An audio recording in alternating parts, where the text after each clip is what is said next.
আজকে আমার একটা ইম্পর্টেন্ট হিয়ারিং আছে। আজকের প্রতিজ্ঞা পর্বে ঘটতে চলেছে একের পর এক চমকে দেওয়া ঘটনা। ছুটি যখন বিপাশাকে রাস্তার মধ্যে বিপদে পড়তে দেখে তখন নিজের জীবনের কথা না ভেবেই তাকে বাঁচিয়ে ফেলে।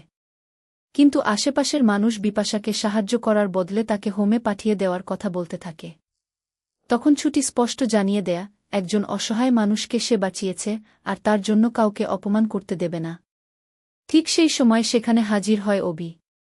নিজেকে আইনজীবী হিসেবে পরিচয় দিয়ে সে সবাইকে প্রশ্ন করে কোন আইনের ভিত্তিতে তারা বিপাশাকে নিয়ে যাবে। অবির কথা শুনে সবাই সেখান থেকে সরে যায়। এরপর ছুটি অবিকে ধন্যবাদ জানা।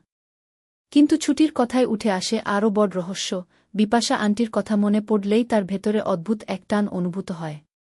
অন্যদিকে হিরণময়ের বাড়িতেও যেন অদ্ভুত কিছু ঘটতে থাকে। বিপাশার কথা মনে পড়তেই হিরণময়ের মনে হয় যেন বিপাশা তাকে ফিরে আসার ইঙ্গিত দিচ্ছে। একই সময়ে ছুটিও বাড়িটির সামনে দাঁড়িয়ে অদ্ভুত এক অনুভূতিতে ভেঙে পড়ে। সে নিজেও বুঝতে পারে না এই বাড়ির সঙ্গে তার এত গভীর টান কেন। এরপর আসে আরও আবেগঘন মুহূর্ত।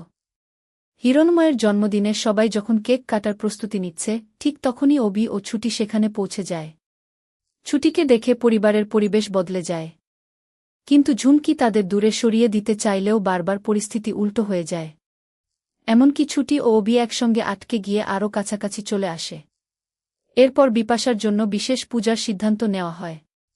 ছুটি ও ঝুমকি দুজনেই উপোস রাখার কথা জানা।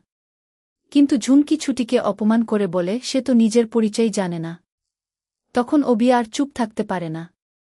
সে স্পষ্ট জানিয়ে দেয় ছুটিকে মন্দিরে অপমান করা যাবে না।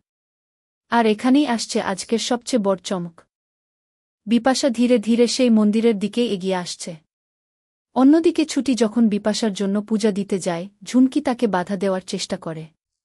কিন্তু ছুটি ঘুরে তাকাতেই তার সামনে দাঁড়িয়ে থাকে একজন বিপাশা। তাহলে কি সত্যিই ছুটির সামনে তার হারিয়ে যাওয়া অতীত ফিরে এসেছে? আর বিপাশাকে দেখে ছুটির পরের প্রতিক্রিয়াই বা কী হবে? এই রহস্যের উত্তর মিলবে পরবর্তী পর্বে।